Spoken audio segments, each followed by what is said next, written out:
हमारी जर्नी एक स्टेरिल लेबोरेटरी में नहीं बल्कि एंशिएंट ग्रीस की वार्म धूप में शुरू होती है।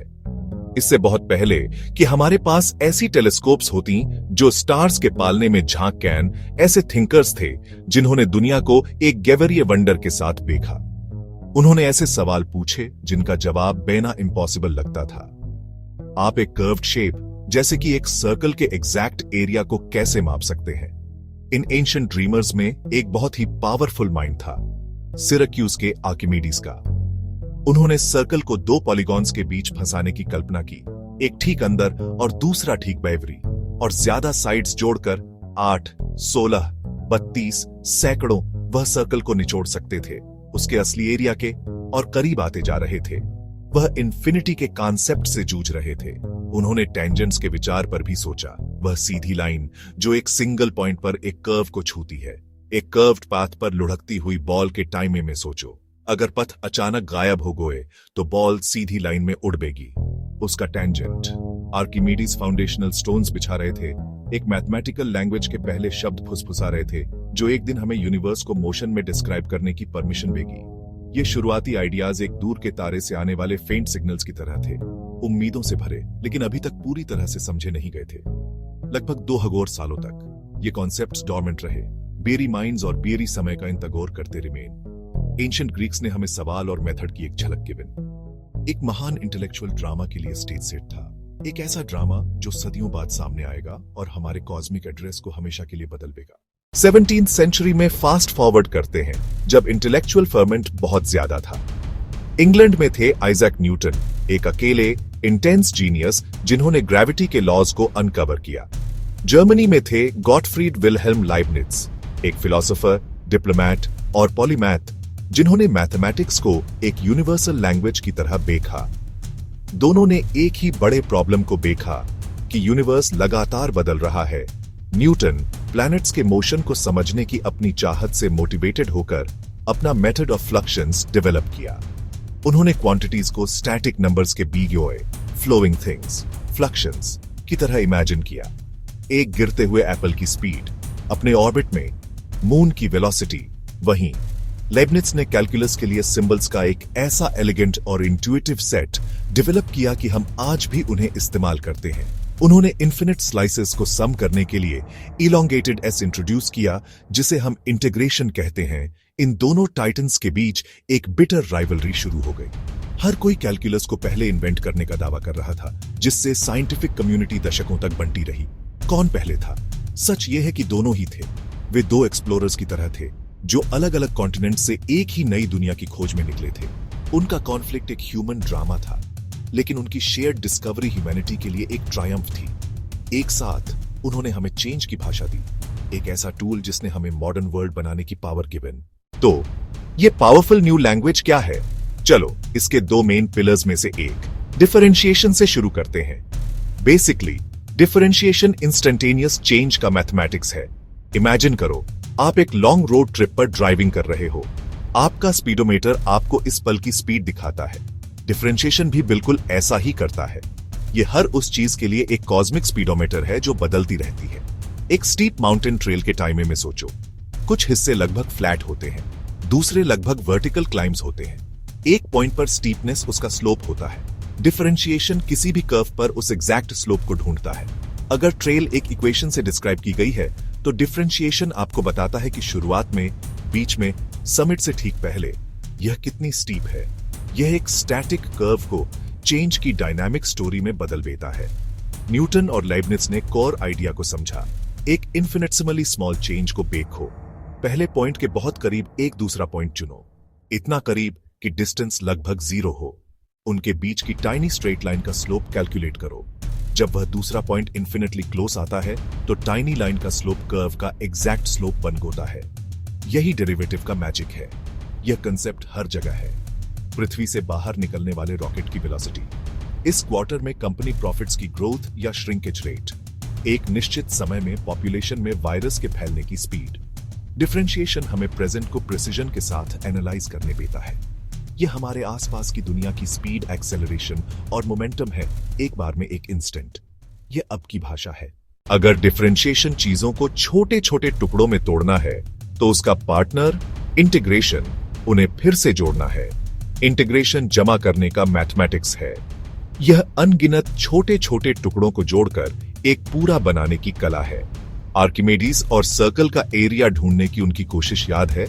इंटीग्रेशन उनके सपने को पूरा करने जैसा है।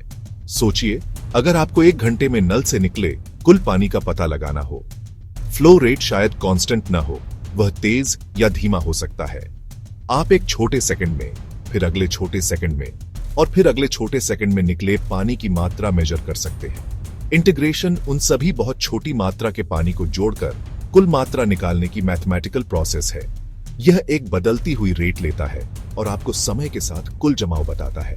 यह फ्लो को वॉल्यूम में बदलने की प्रोसेस है। डिफरेंशिएशन और इंटीग्रेशन के बीच का कनेक्शन मैथमेटिक्स की सबसे ब्यूटीफुल और प्रोफाउंड डिस्कवरीज में से एक है। इसे फंडामेंटल थ्योरम ऑफ कैलकुलस कहा होता है। यह बताता है कि ये दोनों ऑपरेशंस एक दूसरे के उल्टे हैं, जैसे एडिशन और सब्ट्रैक्शन या मल्टीप्लिकेशन और डिवीजन। चेंज की दर ढूंढना और चेंज को जोड़ना एक ही सिक्के के 2 पहलू हैं। यह समेशन की शक्ति बहुत जरूरी है। यह इंजीनियर्स को एक स्काईस्क्रेपर पर हवा के दबाव की कुल शक्ति की गणना करने में मदद करती है, इसकी सतह के हर छोटे हिस्से पर दबाव को जोड़कर। यह डॉक्टर्स को एक पेशेंट के ब्लड स्ट्रीम में ड्रग के कुल एक्सपोजर का पता लगाने में मदद करता है, समय के साथ उसकी कॉन्सेंट्रेशन को इंटीग्रेट करके। इंटीग्रेशन हमें गोनकारी के छोटे छोटे टुकड़ों को लेने और उन्हें एक कंप्लीट और मीनिंगफुल होल में जोड़ने की अनुमति देता है। यह सब कुछ की भाषा है। शायद आपको आसमान में इसके समीकरण इक्वेशंस लिखे हुए न दिखे, लेकिन कैलटोटल्स एक ऐसी इनविजिबल आर्किटेक्चर है जो हमारी मॉडर्न दुनिया को सपोर्ट करती है। फिजिक्स में यह बहुत जरूरी है।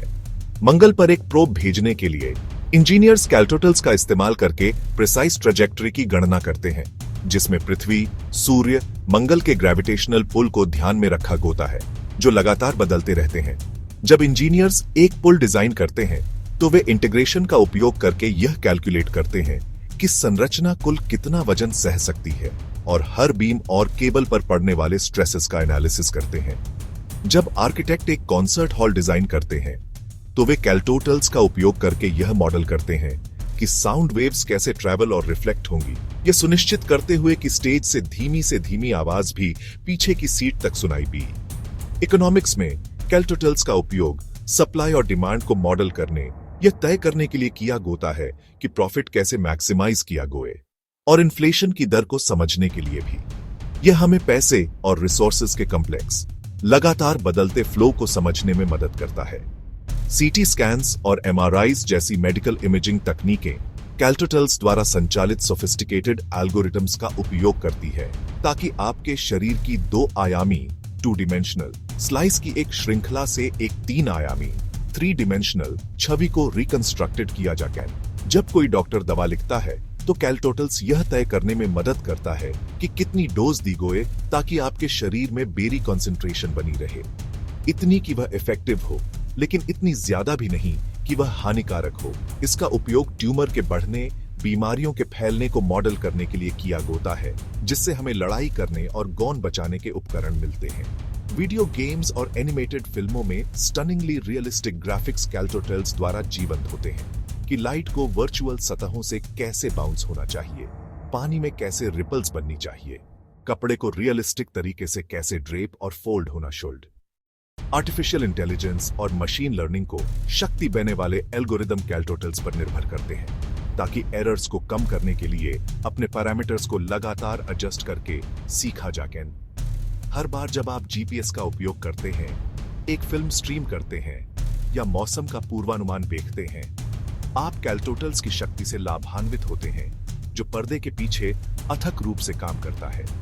सबसे बड़ी स्ट्रक्चरों से लेकर सबसे छोटी कोशिकाओं तक कैलटोटल्स समझने और ठीक करने के लिए एक ढांचा प्रदान करता है।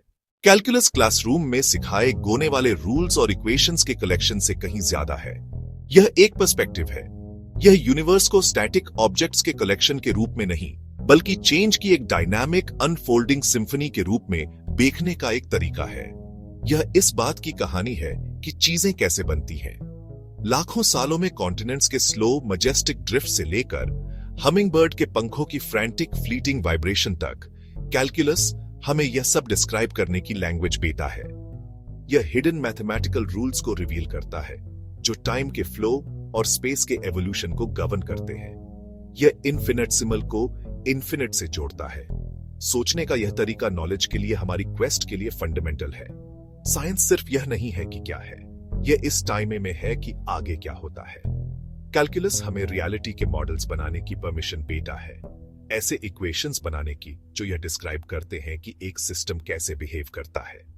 इन मॉडल्स के साथ हम प्रिडिक्शंस कर सकते हैं।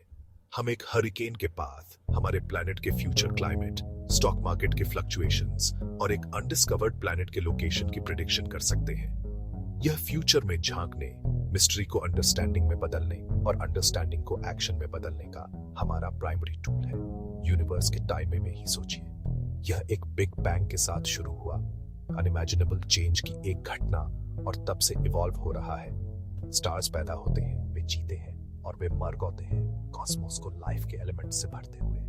गैलेक्सीज कोलाइड करती है और एक स्लो कॉस्मिक डांस में मर्ज होती है। लाइफ खुद चेंज की एक कहानी है, ग्रोथ, एडेप्टेशन और एवोल्यूशन की।